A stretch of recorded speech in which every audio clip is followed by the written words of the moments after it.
இல்லை ஒரு இயக்குனராக நடக்கிற சாதிய வன்கொடுமைகளுக்கு கண்டிக்கிறது, அறிக்கை விடுறது அது வரவேற்கணும். ஆனால் தமிழ்நாட்டில் நடக்கிற வன்கொடுமைகள் என்பது தொடர்ந்துக்கிட்டே இருக்கு. ஒரு காலத்தில் ஆணவ படுகொலை, காதல் திருமணம் செய்தால் வெட்டுவான், குத்துவான். அப்புறம் பார்த்தீங்கன்னா சாதிய படுகொலை நடந்துருச்சு. அப்புறம் பார்த்தீங்கன்னா குடிக்கிற நீல மடத்த கலந்தான். இப்போ பார்த்தா புல்லட் வச்சா வெட்டுறான்.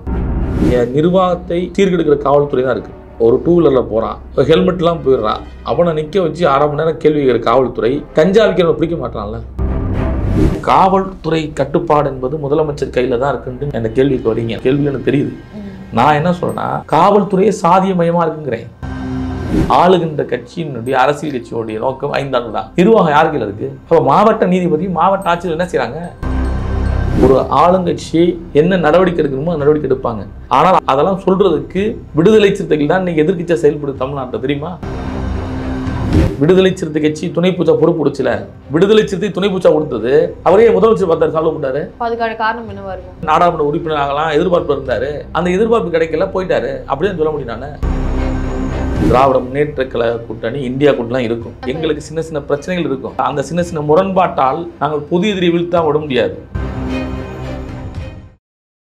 பிக் தமிழ் நேயர்களுக்கு வணக்கம். இன்று நம்மோடு இணைந்திருக்கிறார் விசிகே கட்சியை சார்ந்த திரு மாலின் அவர்கள். வணக்கம். வணக்கம் சார், இப்போ சமீபத்தில் ரஞ்சித் அவர்கள், இயக்குனர், அவர் முதலமைச்சருடைய பதிவு கீழே தமிழக அரசினுடைய செயலை சுட்டிக்காட்டு, அதாவது சாதிய ரீதியான வன்கொடுமைகளுக்கு எதிரான ஒரு குரல் எழுப்பியிருக்கிறாரு. அந்த ஒரு விஷயம் சமூக வலைதளங்கள்ல பெரிய பரபரப்பை ஏற்படுத்தியிருக்கு. இவருடைய அந்த கருத்து குறித்து நீங்க எப்படி பாக்குறீங்க? இல்லை ஒரு இயக்குனராக இங்கே நடக்கிற சாதிய வன்கொடுமைகளுக்கு கண்டிக்கிறது, அறிக்கை விடுறது அது வரவேற்கணும். ஏனென்றால் இங்கே தமிழ்நாட்டில் சமூக செயல்பாட்டாளர்னு சொல்லிட்டு எவ்வளோ பேர் இருக்கான், எவ்வளோ இயக்குனராக இருக்காங்க, சினிமாவில் இருக்காங்க. அவங்களாம் கண்டிக்க முடியல. சரி, நம்ம கண்டிக்கணும்னு நினைக்கிறாங்கல்ல, அதை நம்ம வரவேற்கணும். அதுதான் நான் பார்க்குறேன். ஆனால் தமிழ்நாட்டில் நடக்கிற வன்கொடுமைகள் என்பது தொடர்ந்துக்கிட்டே இருக்குது. ஒரு காலத்தில் ஆணவ படுகொலை உச்சத்தில் இருந்துச்சு. காதல் திருமணம் செய்தால் வெட்டுவான், குத்துவான், ஆணையும் கொள்வான், பெண்ணையும் கொள்றான் நடந்துக்கிட்டு இருந்துச்சு. அப்புறம் பார்த்திங்கன்னா சாதிய படுகொலை நடந்துருந்துச்சு. அப்புறம் பார்த்தீங்கன்னா குடிக்கிற நீல மடத்த கலந்தான் ஒரு 2 ஆண்டுக்கு முன்னாடி. இப்போ பார்த்தா புல்லட் வச்சா வெட்டுறான். அப்போ இந்த சாதியின் உச்சம் என்பது தொடர்ந்துக்கிட்டு தான் இருக்கக்கூடிய, இது ஒரு முற்றுப்புள்ளி இல்லை. அப்போ இது மன ரீதியாக சாதி ஆதிக்கத்தில் இருக்க மாறணுமா, இல்லை அரசு இது நடவடிக்கை எடுக்கணுமா அப்படின்ற கேள்வி இங்கே மக்கள் எழுது. ஸோ அப்போது அரசு நடவடிக்கை எடுக்கலை அப்படின்றது இந்த சமீபத்தில் அதிகரிச்சிருக்கிறத பார்க்கும்போது தெரிய வருதா சார்? ஏன்னா பல பேருடைய அரசு எடுக்கிறத விட காவல்துறை மெத்தனமாக செயல்படுன்னு சொல்லணும். காவல்துறை இங்கே நிர்வாகத்தை சீர்கெடுக்கிற காவல்துறை தான் இருக்குது. நீங்கள் ஒரு டூ வீலரில் போகிறான், ஹெல்மெட்லாம் போயிடுறான், அவனை நிற்க வச்சு 1/2 மணி நேரம் கேள்வி கேட்குற காவல்துறை கஞ்சா விற்கிறவனை பிடிக்க மாட்டான்ல, கஞ்சா கடத்துறவனு பிடிக்க மாட்டான்ல. ஒரு ஹெல்மெட் போடாது அவ்வளோதான் நிற்க வச்சு கேள்வி கேட்குற, சண்டை போடுறான். அப்போ நீ கஞ்சா விற்கிற பிடிக்க மாட்டுற, சாதி ஆதிக்கத்தோட படுகொலை செய்கிறவன் வெட்டுறவனை கண்டிக்க மாட்டுற. அப்போ காவலர்கள் மேலே நடவடிக்கை எடுக்காமல் இருக்கிறது யாரோட தப்பு? காவலர்கள் யாருடைய கட்டுப்பாட்டின் கீழ் வராங்க அப்படின்ற ஒரு கேள்வி இருக்குல்ல. காவல்துறை கட்டுப்பாடு என்பது முதலமைச்சர் கையில் தான் இருக்குன்ட்டு நீங்கள் என்ன கேள்விக்கு வரீங்க. எனக்கு தெரியும், உங்கள் கேள்வியில் எனக்கு தெரியுது. நான் என்ன சொல்கிறேன்னா, காவல்துறையே சாதியமயமாக இருக்குங்கிறேன். சனாதன சக்தியில் தான் காவல்துறை ஊடு இருக்காங்கிறேன். இங்கே சனாதன சக்திகளும் சாதியவாதிகளும் இந்த ஊடுனால தான் இன்றைக்கி இவ்வளோ பெரிய உச்சத்தை நிற்கிது சாதிய மோதல். நீங்கள் 18 வயசில் இருக்க குழந்தைக்கு என்ன தெரியும்? அவன் மேலே அவங்களோட சட்டையை போட்டு பனியனை போட்டு அவங்க கையில் 60 ரூபா கொடுத்து இன்ஸ்டாகிராமில் போடுறது, யூடியூப்பில் போடுறது நடந்துகிட்டு இருக்குல்ல. இன்னைக்கு கலாச்சாரம் வேற நோக்கத்துக்கு போயிருக்கல. சரி, இப்போ சாதிய ரீதியாக காவல்துறையில் இருந்தாலுமே அவங்க ஒரு தவறு செய்யும் போது அதிகாரத்தில் இருக்கக்கூடியவர்கள், இப்போ முதலமைச்சர் அவர்களே ஒரு நடவடிக்கை எடுக்கிறாங்க, பதவியை விட்டு விலக்குறாங்க அப்படின்லாம் இருந்தது அப்படின்னா அந்த ஒரு சஸ்பெண்ட் பண்ணுறாங்க, கைது செய்கிறாங்க, காவலர்களாகவே இருந்தாலும் கைது செய்கிறாங்க அப்படின்ற மாதிரியான நடவடிக்கைகள் அதிகரிக்கும் போது காவலர்களும் இந்த மாதிரியான தவறுகளை செய்யாமல் இருக்கலாம். நடவடிக்கைகள் அதிகரித்தாலும் இந்த காவல்துறையில் இருக்கிற காவல் கருப்பாடல் திருந்த மாட்டாங்க. நான் அப்படியே சொல்கிறேன். அப்போ இது எப்படி தீர்வு கொண்டு வர முடியும்னு நினைக்கிறீங்க? சிஸ்டத்தை மாற்றணுங்கிறேன். நீங்கள் இந்த நிர்வாக சிஸ்டம் இருக்குல்ல, நீங்கள் ஒரு காவல் நிலையத்தில் 3 ஆண்டுக்கு ஒரு முறை காவல் அதிகாரிகள் மாற்றுவாங்க, புரியுங்களா? இப்படி தான் இருக்குது. ஆனால் ஒரு சில காவல் நிலையங்களில் 10 வருஷம் அங்கே தானே இருக்கான், அவன் ஊருன்னு அங்கே கிடக்கிறான்ல. அதை சரி செய்யாதது யாருடைய பொறுப்பு சார்? நிர்வாகத்துறை பொறுப்பு தான். எங்கள் ஆள்றது 5 வருஷம் தாங்க. இவங்கள திமுகனா அதிமுக வருவாங்க, அதிமுகனா திமுக வருவாங்க. ஆளுகின்ற கட்சியினுடைய அரசியல் கட்சியோடைய நோக்கம் 5 ஆண்டு தான். நிர்வாகம் யாருக்கு இருக்குது? மாவட்ட ஆட்சித்தலைவர் தாங்க அதிகாரம், மாவட்ட நீதிபதி தாங்க அதிகாரம். அப்போ மாவட்ட நீதிபதி, மாவட்ட ஆட்சியர் என்ன செய்கிறாங்க? தலைமைச் செயலர் என்ன செய்கிறாரு? நீங்களும் அரசியல் கட்சிக்கு அடிவடியாக தான் நாங்கள் என்ன செய்ய முடியும்? உங்களுடைய நிர்வாகத்தின் கோளாறு தான் இங்கே கீழே இருக்கிற சாதி வன்கொடுமை தலைவிரிச்சு ஆடுது நாட்டில். சரி, இப்போ விசிக தரப்புல இருந்து பாதிக்கப்பட்ட மக்களுக்காக பேசுறாங்க, மக்கள் கூட நிக்கிறாங்க, மக்களுடைய பிரச்சனைகள்ல வெளில வந்து சொல்றதுக்கான உதவிகளை செய்யறாங்க அப்படின்றதுலாம் எல்லாராலையும் பார்க்க முடியுது. அதுல எந்த ஒரு மாற்று கருத்தும் இல்லை. ஆனா இப்போ நீங்க கேட்குற இந்த மாதிரியான விஷயங்களுக்கு நடவடிக்கை இது எல்லாமே வந்து ஆளும் தரப்புல இருந்து கேட்க வேண்டிய கேள்விகள். ஆனா அந்த கேள்விகள் வந்து அங்க போய் சேர மாட்டேங்குது. சேராததுனால தான் நடவடிக்கைகள் எதுவும் பெருசா எடுக்கப்படல அப்படின்னு பார்க்க முடியுதா? நம்ம ஆளுங்கட்சி நடவடிக்கை எடுக்கல, ஆளுங்கட்சி அதிகாரத்தில் இருக்கு, இந்த மக்களை பாதுகாக்கலைங்கிறது ஒரு குற்றச்சாட்டா இருக்கு. ஆளுகின்ற கட்சியை எதிர்த்து பேசுகின்ற எதிர்கட்சிகள் இருக்காங்கல்ல, அவங்க ஏன் அமைதியாக இருக்காங்க? பாரதிய ஜனதா கட்சி வேங்கவேலுக்காக என்ன போராட்டம் எடுத்திருக்கு? பாரதிய ஜனதா கட்சி பாதிக்கப்பட்ட ஐயாச்சாமிக்காண்டி என்ன நின்றுக்கு போய், புரியுதுங்களா? சரி, பாரதிய ஜனதா கட்சியோ இல்ல மற்ற எதிர்கட்சிகள் வந்து அது செய்யலை அப்படின்றத நம்மளால பார்க்க முடியுது. ஆனா இதே விசிக மட்டுமே செய்யும் பொழுது ஏன் நீங்க வந்து கூட்டணியில் இருக்கக்கூடிய திமுகவை பார்த்து அந்த கேள்விகளை ஏன் கேட்க மாட்டீங்கன்னு இருக்குல்ல? நான் கேட்குறோம்லங்கிறோம், திமுக கேட்டிருக்கோம்ல. இப்போ ஒரு ஆளுங்கட்சி எவ்வளோ செய்திகளை எவ்வளோ மக்கள்கிட்ட கொண்டு சேர்க்கணுமோ அவங்க சேர்ப்பாங்க. அவங்க வேலை அவ்வளோதான். என்ன நடவடிக்கை எடுக்கணுமோ நடவடிக்கை எடுப்பாங்க. என்ன பாதுகாப்பு கொடுக்கணும் அவ்வளோ கொடுப்பாங்க. ஆனால் அதெல்லாம் கொடுக்கறதுக்கு, அதெல்லாம் சொல்கிறதுக்கு விடுதலை சிறுத்தைகள் தான் இன்றைக்கி எதிர்க்கட்சியாக செயல்படுது தமிழ்நாட்டில், தெரியுமா? இன்றைக்கி எல்லா கட்சியுமே வந்துட்டு பிஜேபியாக இருக்கட்டும், அதிமுக இருக்கட்டும், மற்ற கட்சிகள்லாம் வந்து அமைதியாக இருக்காங்க. அவங்க நோக்கம் என்னென்னா நாம் ஆட்சிக்கு வரணும், அது மட்டும்தான் இருக்குது. இங்கே பாதிக்கப்பட்ட மக்களை பற்றி சிந்திக்கிறதே கிடையாது. வெட்டு வாங்கியிருக்கான், புல்லட்டில் போயிருக்கான் ஐயாச்சாமி. ஏன்னா எஸ்இபியில் புல்லட்டில் வெட்டியிருக்கான். அங்கே பார்த்து ஆறுதல் சொல்ல முடியல. ஏன்னா அவன் பாஜக அதிமுக போய் அவனை பார்த்து ஆறுதல் சொன்னால் அங்கே உள்ள மற்ற சமூகம் ஓட்டு போட மாட்டான் நமக்கு. அந்த சட்டம் மானாமர தொகுதிக்குள்ள இது வந்து பாஜகவுக்கு பொருந்தும், அதிமுகவுக்கு பொருந்தும், திமுகவுக்கும் பொருந்தும், எல்லா கட்சிக்கும் பொருந்தும். அந்த சட்டமன்ற தொகுதி மானாமர சட்டமன்ற தொகுதி அவன் வெட்டுப்பட்டிருக்கான். 3 நாள் ஆச்சு. அந்த சட்டமன்ற உறுப்பினர் என்ன செய்கிறாங்க? அவனை பார்த்து ஆறுதல் சொல்லணும்ல. அப்போ என்னன்னா பெரும்பான்மையாக அங்கே ஆதிக்கத்தை செலுத்துகிற சமூகம் நாம் போய் பார்த்தோம்னா ஓட்டு போட மாட்டாங்க. இந்த மனநிலை இருக்கிறீங்க. இதுவே பெரிய சாதி ஆதிக்க மனநிலை தாங்கிறேன்.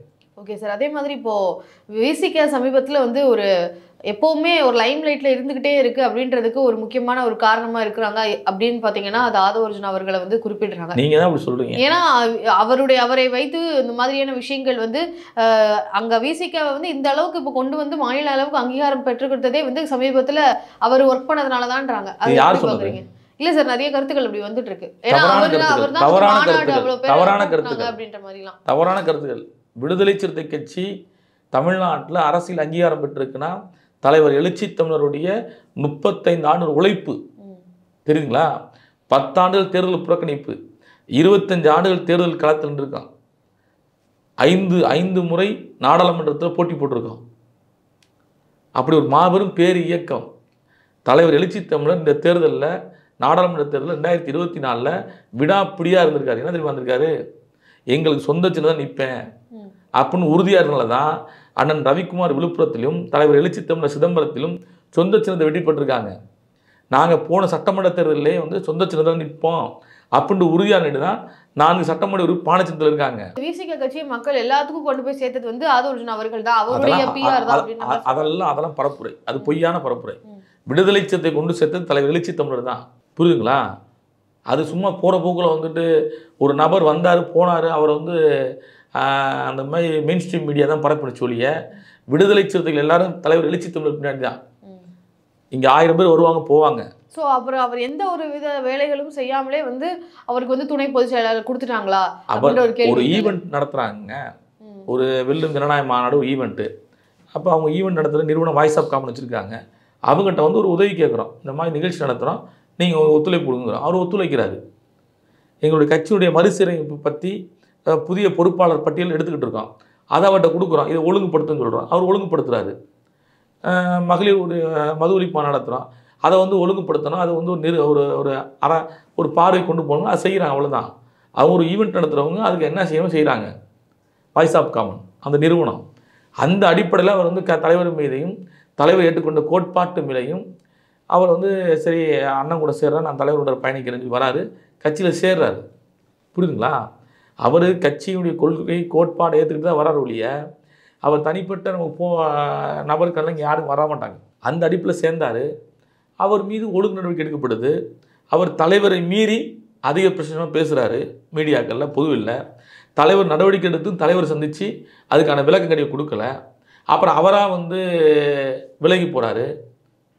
புரியுதுங்களா? இப்போ கட்சியில அந்த தாவேகா கட்சியில போய் சேர்ந்ததுக்கு அப்புறமா அதற்காகவும் வாழ்த்துக்களும் பெற்றுட்டு போயிருந்தாரு. அது அரசியல் நாகரிகம் அப்படின்னு சொல்லாமே. உங்களுக்கு ஒண்ணு இல்லை, அவர் விடுதலை சிறுத்தைகள்ல துணை பூச்சானார்ல, விடுதலை சிறுத்தை கட்சி துணை பூச்சா பொறுப்பு கொடுச்சுல, கொடுத்த அன்னைக்கு பகல்ல போய் முதலமைச்சரை பார்த்து சால்வ் பண்ணார். இங்க எப்படி தாவேக்கால பொறுப்பு வாங்கிட்டு அண்ணனை பார்த்தார மாலையில, அதே மாதிரி விடுதலை சிறுத்தை கட்சி துணை பூச்சா பொறுப்பு கொடுத்தன அவர் சந்திச்ச அடுத்த நபர் முதலமைச்சர். தெரியுமா? அப்போ முதலமைச்சரை சந்திச்சாரு அப்படின்னு சொல்றீங்க. அப்புறமா விசிகேல வந்ததுக்கு அப்புறமா திமுகவை பயங்கரமா நான் சொல்ல முடியும். புரியுது சார். அவர் முதலமைச்சர் சந்திச்சு சால்வ் பண்ணாரு.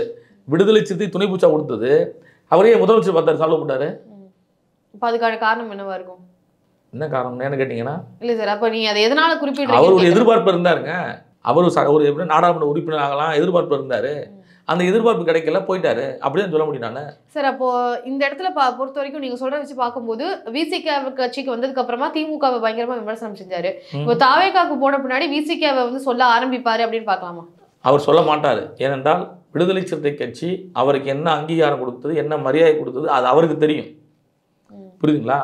2 ஆண்டுகள் 3 ஆண்டுகள் தலைவரோட நெருங்கி பயணிச்சாரு. புரியுதுங்களா?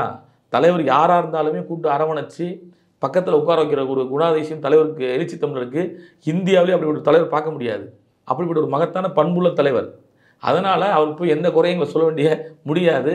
அவர் குறையும் சொல்ல அவசியம் இல்லை. நாங்கள் அப்படி நடந்துக்கவும் இல்லை. சார், அப்போ திமுகவில் இப்போ சமீபத்தில் சாதியின வன்கொடுமைகளாக இருக்கட்டும், மக்களுக்கான தேவையான நடவடிக்கைகள் எதுவும் எடுக்கப்படல அப்படின்ற நிறைய அதிருப்திகள் இருக்குது. இந்த காரணத்தினால ஆதவ அர்ஜுன் அவர்களும் விசிகேவிலேருந்து இப்போ தாவேகாவுக்கு போயிருக்கிறாரு. ஸோ அந்த அடிப்படையில் பார்க்கும்போது விசிகேவும் அடுத்ததாக தாவேகா கூட கூட்டணி வைக்க போகிறாங்க. 2026 இல்லைனாலும் வரக்கூடிய காலங்களில் அவங்க வைக்கிறதுக்கான வாய்ப்புகள் நிறையவே இருக்குது அப்படின்னு சொல்கிறாங்க. விடுதலை சிறுத்தை கட்சி 2026 திராவிட முன்னேற்ற கழக கூட்டணி, இந்தியா கூட்டணி இருக்கும். ஏனென்றால் இந்த கூட்டணி என்பது சாதியவாத சனாதன சக்திகளுக்கு எதிரான ஒரு கூட்டணி.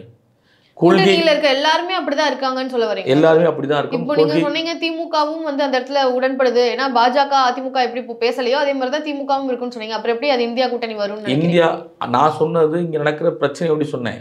நான் இன்னொரு விஷயம்னா, இந்திய அளவில் சனாதன சக்திகளை தமிழ்நாட்டுக்குள் நுழையவிடக்கூடாதுங்கிறதுக்கு ஒரு கோட்பாட்டு அரசியலோடு நிற்கிறாங்க. புரியுதுங்களா? எங்களுக்கு சின்ன சின்ன பிரச்சனைகள், எங்களுக்கு சின்ன சின்ன பிரச்சனைகள் இருக்கும். புரியுதுங்களா? அந்த சின்ன சின்ன முரண்பாட்டால் நாங்கள் பொது எதிரியை வீழ்த்தா விட முடியாது. அப்போ பொது எதிரி என்பது இன்றைக்கு பாரதிய ஜனதா. நான் ஒரு விஷயம் சொல்கிறேன், முட்டுற மாடுக்கும் கொத்துற பாம்புக்கும் வித்தியாசம் இருக்குது. முட்டுற மாடு இந்த சின்ன சின்ன பிரச்சனைகள் அடித்து தொல்லை கட்டிடலாம். கொத்துற பாம்பு என்பது பாஜக, பாரதிய ஜனதா. அப்போ அதை அடித்து தான் கொல்லணும். அப்போ அதை உள்ளே நுழையவிடக்கூடாது, அதை அதிகாரத்துக்கு வரவிடக்கூடாது. ஆகையால் இந்த கூட்டணி எவ்வளவுதான் முரண்பட்டாலும் ஒரு ஐக்கியமாக இருக்கணும். ஏனென்றால் ஒரு அரசியல் கோட்பாட்டு பொது எதிரியை வீழ்த்தணும்னா நமக்குள்ள சின்ன சின்ன வருத்தங்கள் தான் சரி பண்ணி போகணுங்கிறதா எங்களுடைய நிலைப்பாடு ஒழிய, அதற்காக எந்த நேரத்தில் பாதிக்கப்பட்ட மக்களை கைவிட்டு நாங்கள் கூட்டணிக்காக கிடக்கிறது கிடையாது, சீட்டுக்காக கிடக்கிறது கிடையாது. அப்படி இருக்கிறதாக அப்படி கிடையாதுங்கிற கருத்து போயிருக்கே. அதுக்கான காரணம் என்னவா இருக்கும் சார்? அப்ப இந்த கருத்து போய் சேர்ந்திருக்குன்னா அதுக்கு என்ன காரணமா? அது தவறா புரிஞ்சுக்கிறேன். தவறா நீங்க எப்ப பார்த்தாலுமே எங்களுக்கு எதிராக பேச நிறைய பேர் இருக்கான், ஒரு 4-5 பேர் இருக்கான், எதிராக பேசிக்கிட்டு இருப்பான். நாங்கள் என்ன சொல்றோம்னா, வேங்கல் விஷயத்தை இன்னைக்கு பொதுவெளி கொண்டு வந்தது விடுதலை சிறுத்தைகள். இன்னைக்கு தம்பி ஐயாச்சாமி மானாமதுரையில் புல்லட்டில் போனதுக்காண்டி பாதிக்கப்பட்டிருக்கான். அவன் கையை வெட்டியிருக்கான், ஆதிக்க சாதியை சேர்ந்தவன். அதற்கு ஆதரவாக அவனை போய் நேரில் சந்தித்து ஆறுதல் சொல்லி தலைவர் எழுச்சி தமிழர் அவர்கள் அவனோட 30 நிமிடம் பேசியிருக்கார் தொலைபேசியில். புரியுதுங்களா? அப்போ அவனுக்கு ஆறுதல் கூறுவது விடுதலை சிறுத்தைகள். தெரியுதுங்களா? அப்போ இப்படிப்பட்ட சூழலில் நீங்கள் பாதிக்கப்பட்ட மக்கள் கூட நிற்கிறவங்கள குறை சொல்லுற ஒரு குரூப் இருக்கான். ஆனால் அவெல்லாம் பாதிக்கப்பட்டவன் பார்க்க மாட்டான், பாதிக்கப்பட்ட மக்களுக்கு போராட மாட்டான். ஒரு 10 பேர் 50 பேர் திரட்டி ஒரு அப்படி போராட மாட்டான், போய் பாதிக்கப்பட்ட மக்களை சந்திக்க மாட்டான், அப்படி சொல்லக்கூடியவங்க கூட நீங்க கூட்டணியில் இருக்கீங்க அப்படின்றதானே சார் குற்றச்சாட்டு? ஏங்க கூட்டணிக்குள்ள இருந்தாலும் பேசலாம்ல. சிபிஎம் பேசுதுல, சிபிஐ பேசுதுல, காங்கிரஸ் கண்டிக்குதுல. அப்ப கூட்டணியில் இருக்கிற பாஜக பேசுதா? பாஜக பேசுதா? அண்ணா திமுக பேசுதா? தாவேக்கா வெங்கவெளி போறதுன்னா போறாங்களா? யாரு சொல்லுங்க? தேமுதிக போனாங்களா? தேமுதிக கண்டிச்சாங்களா? வேங்கலுக்கு ஏற்பாடு பண்ணாங்களா? அப்போ கண்டிக்காமல் பேசாமல் இங்கே ஒரு குரூப் இருக்கான், அவனெல்லாம் விட்டுறீங்க. இங்கே கண்டித்து பேசுறதுன்னு அங்கே இருக்கோம். எங்கெல்லாம் விமர்சனம் பண்ணுறாங்க. நான் என்ன சொல்கிறேன்னா, ஒரு கூட்டணி தர்மத்தையும் பாதுகாக்கணும், அதனால் அதன் மூலியம் பாதிக்கப்படுற மக்களுக்கு பாதுகாப்பு கொடுக்கணும். நாங்கள் இன்றைக்கு இருதலை கொள்ளியாக இந்த அரசியல் நிலைப்பாட்டில் மிக கவனமாக நிதானமாக தலைவர் எழுச்சி தமிழர் செயல்படுறார். இதுதான் உண்மை. இதை புரிஞ்சுக்குங்க. ஏன்னா 42 சட்டமன்ற உறுப்பினர் இருக்காங்க விசிகா தவிர. ஒரு சட்டமன்ற உறுப்பினர் கூட போய் பாதிக்கப்படுகின்ற தாழ்த்தப்பட்ட மக்களை பார்க்க மாட்டாங்க. ஆனால் விடுதலை சிறுத்தை சட்டமன்ற உறுப்பினர் 4 பேருமே இன்னைக்கு தமிழ்நாடு முழுக்க பாதிக்கப்படுற மக்கள் சந்திக்கிறாங்க. இதே நீங்கள் இந்த 42 பேரும் சொல்ல மாட்டீங்க. அந்த 42 பேரும் தனி தொகுதியில் வெற்றி பெற்றவங்க. அந்த 42 பேரும் புரட்சி அம்பேத்கர் அவர்கள் கொடுத்த இடஒதுக்கீடு அரசியலமைப்பு சட்டத்தில் மூலம் வெற்றி பெற்றவர்கள். அப்புறம் அவங்க சுதந்திரமாக செயல்பட மாட்டாங்க. அவங்களுக்கே தனி தொகுதியில் சீட்டு கொடுக்குறாங்க. ஒடுக்கப்பட்ட மக்களாக இருக்கு. நீங்கள் இந்த மக்கள் குரலாக பேசணும்னு சொல்லி சீட்டு தராங்க. ஏன் பேச மாட்டாங்க சட்டமன்ற உறுப்பினர்லாம், தனி தொகுதியில் நிற்கிறவங்களாம்? அதுதான் இயக்குனர் பாரஞ்சித்தும் கேள்வி எழுப்பியிருக்கிறாரு. அந்த கேள்வி நாங்கள் முன்னாடி எழுப்பிட்டு தான் இருக்கோம். அவர் இன்னைக்கு தான் எழுப்புறாரு, தொடர்ந்து எழுப்பிட்டு தான் இருக்கோம். என்னுடைய ஊடகத்தில் பார்த்தா நான் கேட்டிருப்பேன். புரியுதுங்களா? நானும் அவர் பேசட்டும், அவர் வரவேற்கிறோம். ஆனால் இங்கே பாதிக்கப்படுற மக்களுக்கு, பாதிக்கப்படுற மக்களோட கூட இருக்கிறது விடுதலை சிறுத்தைகள் மட்டும்தான். எல்லாம் வாய் பேசலாம், களத்துக்கு யாரும் வரமாட்டாங்க. அந்த பையனை போய் முதல்ல பார்க்குறோம், ஆறுதல் சொல்கிறோம், பையன் கூட நிற்கிறான், அந்த ஊருக்கு போகிறான், அந்த வீட்டில் போய் பாதுகாப்பு கொடுக்குறான், வேங்கவேலில் பாதுகாப்பு கொடுக்குறான். வேங்கவேலில் தொடர்ந்து சண்டை போட்டுட்டு இருக்கான் போலீஸோட. தூத்துக்குடி மாவட்டத்தில் டிலேட்டா கொடியேற்றுறக்காண்டி காவல்துறை டிஎஸ்பி எட்டி மிதிக்கிறான். ஒரு பெண்ணுன்னு கூட பார்க்காம ஒரு மாவட்ட செயலாளரை. இந்த மாதிரி பிரச்சனை அனைத்திலுமே கவனம் செலுத்திட்டு தான் இந்த கூட்டணி தலைவரை பாதுகாத்துக்கிட்டு இருக்கோம். சரி, இப்போ காவல்துறை அத்துமீறுது அப்படின்னு சொல்லிடுறீங்க. இப்போ காவல்துறையை ஒழுங்குபடுத்தணும் அப்படின்னா அதுக்கு என்ன செய்ய முடியும்னு நினைக்கிறீங்க? இன்றைக்கு தான் கண்காணிப்பு கூட்டத்தை நடத்திருக்காரு முதலமைச்சர். புரியுதுங்களா? இன்னைக்கு கூட்டம் நடத்திருக்காரு. இதெல்லாம் எது ஒட்டினா விடுதலை சிறுத்தைகளுடைய தொடர் நடவடிக்கை ஒட்டி தான் கூட்டம் நடத்திருக்காங்க. ஆகையால கண்டிப்பாக நல்ல ஒரு தீர்வு கிடைக்கும். நம்புவோம். ஓகே சார், தமிழக அரசியல் களம் குறித்தும் விசிக அரசியல் குறித்தும் பல விஷயங்கள் என்கிட்ட பகிர்ந்துக்கிட்டதுக்கு ரொம்ப நன்றி. நன்றி.